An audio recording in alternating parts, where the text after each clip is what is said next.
ইন্নাল হামদুলিল্লাহ ওয়াসসালাতু ওয়াসসালামু আলা রাসূলিল্লাহ আম্মা বাদ। দ্রুত পরিবর্তন আসছে উপমহাদেশের সামাজিক, সাংস্কৃতিক ও রাজনৈতিক অঙ্গনে। যে কথা আজ প্রায় এক দশক ধরে বলে আসছি, আজও সেই একই কথার প্রতিধ্বনি করছি। হে আমার জাতি, হে উপমহাদেশের মুসলিম ভাই ও বোনেরা, আপনারা মিডিয়ায় দেখেছেন সময়ের সঙ্গে পাল্লা দিয়ে ভারতের সশস্ত্র সংগঠন আরএসএস কিভাবে উপমহাদেশ জুড়ে হিন্দুত্ববাদের নখরথাবা বিস্তার করে চলছে। ভারতের দক্ষিণাঞ্চলীয় রাজ্য কর্ণাটকের একটি বিশ্ববিদ্যালয়ে মুসলিম ছাত্রীদের হিজাব পরে ঢুকতে দেওয়া হচ্ছে না। অনেক শিক্ষা প্রতিষ্ঠানে হিজাব নিষিদ্ধই করে দেওয়া হয়েছে। আরএসএস এর প্রশিক্ষিত গুন্ডা ছাত্ররা গেরুয়া চাদর জড়িয়ে শিক্ষা প্রতিষ্ঠানে এসে হিজাবের বিরুদ্ধে রীতিমতো জয় শ্রীরাম স্লোগান দিচ্ছে। এর আগে আপনারা দেখেছেন বাবরি মসজিদ ধ্বংস করে রাম মন্দির নির্মাণের জঘন্য দৃশ্য। আপনারা দেখেছেন সিএএ এনআরসির মাধ্যমে গোটা ভারতকে আরাকান বানানোর লোমহর্ষক চক্রান্ত। আপনারা দেখেছেন দিল্লির মর্মান্তিক গণহত্যা। আপনারা দেখেছেন আসাম ও ত্রিপুরার জ্বলন্ত মসজিদ। দেখেছেন মুসলিমদের লন্ডভন্ড বাড়িঘর। শুনেছেন ধর্ষিতা মা বোনের কান ফাটা আর্তনাদ। দেখেছেন গুলি করে মারা মুসলিম ভাইয়ের উপর মুশরিক সাংবাদিকের নৃত্য। প্রিয় মুসলিম উম্মা, সময় যতই গড়াচ্ছে গুজরাটের কসাই মোদি ও সন্ত্রাসী সংগঠন আরএসএস মুসলিমদের জন্য সংকীর্ণ করে তুলছে ভারতের জমিন। চারদিকে দানা বেঁধে উঠছে এক মহাসংঘাত। এই সংঘাত তাওহীদ ও শিরকের, এই সংঘাত মুমিন বনাম মুশরিকের।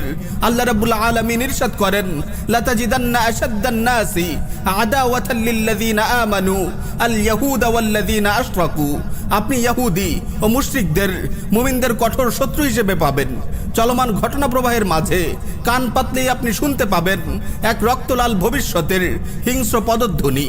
আপনি শুনতে পাবেন এক মহাযুদ্ধের দামামা। রাসূলুল্লাহর ভাষায় এই মহাযুদ্ধের নাম গাজওয়াতুল হিন্দ। প্রিয় ভাই ও বোন, আপনারা দেখছেন মালওয়ান মুশরিক গোষ্ঠীর রাম রাজত্ব প্রতিষ্ঠার স্বপ্ন উপমহাদেশের মুসলিমদের অস্তিত্বের গোড়ায় কিভাবে আঘাত করে চলছে প্রতিনিয়ত। আপনারা আরও দেখছেন ক্ষমতায় টিকে থাকার লালসা চরিতার্থ করতে গিয়ে ক্ষমতাসীন সরকার দেশের স্বাধীনতা, সার্বভৌমত্বের সাথে এদেশের নিরীহ মুসলিমদের ভবিষ্যৎ কিভাবে পানির দরে বেচে দিয়েছে আগ্রাসী ভারতের কাছে। দেশের সরকার, প্রশাসন, বিচার বিভাগ, শিক্ষা ব্যবস্থা, অর্থ ব্যবস্থা সব কিছু আজ ব্রাহ্মণ্যবাদী শক্তির হাতে জিম্মি। দ্রুত তারা এদেশের মুসলিমদের উপর আগ্রাসন চালানোর ক্ষেত্র প্রস্তুত করছে। এই লক্ষ্যে সরকার ও প্রশাসনে চলছে ব্যাপক হিন্দুয়ানিকরণ।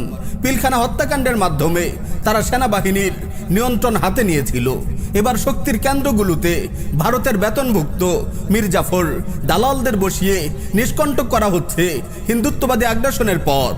এদিকে আন্তর্জাতিক কুফফার গোষ্ঠীর সরাসরি মদতপুষ্ট সন্ত্রাসী সংগঠন ইসকনের উগ্র আধিপত্য কালোথাবা বিস্তার করে চলছে দেশের সর্বত্র। মুসলিমদের মসজিদ মাদ্রাসা পর্যন্ত এদের নিয়ন্ত্রণের আওতায় চলে যাচ্ছে খুব দ্রুত। টেকনাফ থেকে তেতুলিয়া পর্যন্ত ষড়যন্ত্রের কুটিল জাল ছড়িয়ে দিয়েছে মুশরিকদের গোয়েন্দা সংস্থা র। সম্ভাবনাময় মুসলিম ব্যক্তিত্বগুলোকে নির্বিচারে গুম ও খুন করে নিঃশেষ করে দিচ্ছে মুসলিমদের অভ্যন্তরীণ প্রতিরোধ শক্তি। জাতির রাহবার ওলামায়ে কেরামের কাউকে জেলে বন্দী করা হয়েছে, কাউকে জেল জুলুমের ভয় দেখিয়ে চুপ করিয়ে দিয়েছে, আবার কাউকে স্বীকৃতি ও ক্ষমতার লোভ কিংবা নগদ অর্থের টোপ দিয়ে তারা নিজেদের দলে টেনে নিয়েছে। তাই আমরা দেখতে পাই অনেক আলিম মুসলিমদের এই দুঃসময়ে ঈমান ও অস্তিত্ব রক্ষার চেষ্টা না করে স্বার্থসিদ্ধির তাগিদে তাগুতের সান্নিধ্য লাভে ধন্য হওয়ার চেষ্টা করছে। আজ পুরো দেশে মুসলিমদের এতটুকু নিরাপত্তা নেই, কখন কে কোথায় গুম কি খুন হয়ে যায় তার কোনো পাত্তা নেই। মসজিদগুলোতে আগুন দেওয়া হচ্ছে, কোথাও ময়লা আবর্জনা ফেলে অবমাননা করা হচ্ছে, পদদলিত হচ্ছে পবিত্র কুরআনের ছিন্ন পাতা। প্রিয় নবী সাল্লাল্লাহু আলাইহি ওয়াসাল্লামের শানে কটূক্তি করা হচ্ছে প্রতিনিয়ত। রাজপথে তরপাচ্ছে নবীপ্রেমিক জনতার গুলিবিদ্ধ শরীর। মসজিদ মাদ্রাসাগুলোর কণ্ঠরুদ্ধ করে দেওয়া হচ্ছে। দিনদার মুসলিমদের জঙ্গি ট্যাগ লাগিয়ে জেলে চালান দেওয়া হচ্ছে। প্রশাসনের প্রত্যক্ষ সহায়তায় গরম হয়ে উঠেছে বেভিচার ও বেহায়াপনার বাজার। মুসলিমদের ঈমান ও আকীদা নিয়ে ছিনিমিনি খেলা চলছে সর্বত্র। প্রিয় মুসলিম উম্মাহ, এই চরম ক্রান্তি লগ্নে আমাদের এই আশ্চর্য নীরবতা ঘোর আধারে ঢেকে দেবে জাতির ভবিষ্যতের প্রতিটি মঞ্জিল। শুধু আমাদেরকে যদি এর খেসারত দিতে হতো তবে এত পেরেশান হওয়ার কারণ ছিল না।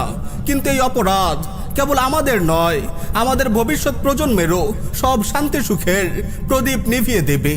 এদেশের কর্তৃত্ব আগ্রাসী মুশরিকদের হাতে চলে গেলে জাতির উপর নেমে আসবে অন্তহীন মুসিবত। সেই ভয়াবহ অন্ধকারের কথা কল্পনা করলে অন্তরাত্মা কেঁপে ওঠে। আরাকান কাশ্মীর ও বোখারা সমরকন্দের ইতিহাস থেকে যদি কিছু শিক্ষা পেয়েও থাকি তবে বারবার বলবো, তাগুত শাসকের কাছে বিচার ও নিরাপত্তা প্রার্থনার কুফরি সংস্কৃতি চালু করে জাতিকে আমরা গোমরাহ করেছি। যুগ যুগ ধরে ধর্ণা দিয়েছি জাহান্নামের দুয়ারে। বর্তমান প্রজন্মই শুধু এই ভ্রষ্টতার আগুনে পুড়বে। আমাদের ভয় শুধু এজন্যই নয়, বরং বছরের পর বছর ধরে এই আগুনে পুড়বে আমাদের ভবিষ্যৎ বংশধররা। জাতির রাহবার হে উলামায়ে কেরাম, সম্ভাবনাময় মুসলিম তারুণ্য যে বিপজ্জনক অপরাধে ঝাঁপিয়ে পড়েছে উপমহাদেশের মুসলিমরা, তাদেরকে ফেরানোর দায়িত্ব আপনাদের। তাদেরকে সতর্ক করার এবং ঘুম থেকে জাগিয়ে তোলার দায়িত্ব আপনাদের। এরপর অনুগ্রহ ও সম্ভাবনার সব দুয়ার বন্ধ হয়ে যাবে। আরাকানের পাশবিক নির্যাতন আর অমানবিক ধ্বংসলীলা আপনারা দেখেছেন কাশ্মীরের ভাইদের রক্তাক্ত মুখ, শুনেছেন সম্ভ্রমহারা বোনদের করুণ আহাজারি। সেই দিনের অপেক্ষায় কি আপনারা বসে থাকবেন? মুসলিমদের দিন ও দুনিয়া বিধ্বংসী আগ্রাসী শত্রুর বিরুদ্ধে এদাদ ও জিহাদ থেকে বিরত থাকা ভয়াবহ অপরাধ। তিক্ত হলেও সত্য, যুগ যুগ ধরে আমরা আলিম আওয়াম সবাই মিলে এই অপরাধ করে আসছি। আমরাই আল্লাহর রহমতের সব পথ বন্ধ করে দিয়েছি, গলা টিপে মারতে উদ্যত হয়েছি ভবিষ্যতের সব আশা আকাঙ্ক্ষার। মনে রাখবেন, আরাকানেও ছিল শত শত মাদ্রাসা, উঁচু মিনারওয়ালা মসজিদ, তাবলিগ জামাতের অবাধ পদচারণা আর বিশাল বিশাল সুবিখ্যাত দ্বীনি মারকাজ। কিন্তু কোথায় আজ সেই দ্বীনি দরসগাহ যেখানে বসে ওহান আক্রান্ত মৌলবীরা জিহাদ হারাম হওয়ার ফাতুয়া দিত? কোথায় সেই মাওলানারা যারা এদাদ করতে চাওয়া মুজাহিদদের তাগুতের হাতে তুলে দিত?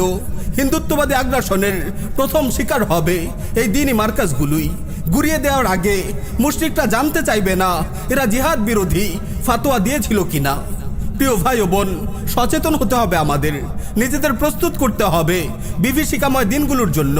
শরিয়া আমাদের উপর যে জিম্মাদারি অর্পণ করেছে তা যেন আমরা যথাযথভাবে আদায় করতে পারি। সব সময় এই চেষ্টা দোয়াই হওয়া উচিত আমাদের দৈনন্দিন জীবনের নিত্য সঙ্গী। আসুন আমরা সচেতন হই, ব্যক্তি ও পারিবারিক জীবনে পরিপূর্ণভাবে ইসলামী শরিয়া প্রতিষ্ঠা করি। খুনে ধরা মুসলিম সমাজের কোনায় কোনায় ছড়িয়ে দেই বিশুদ্ধ আকীদা ও নববী মানহাজের বয়ান।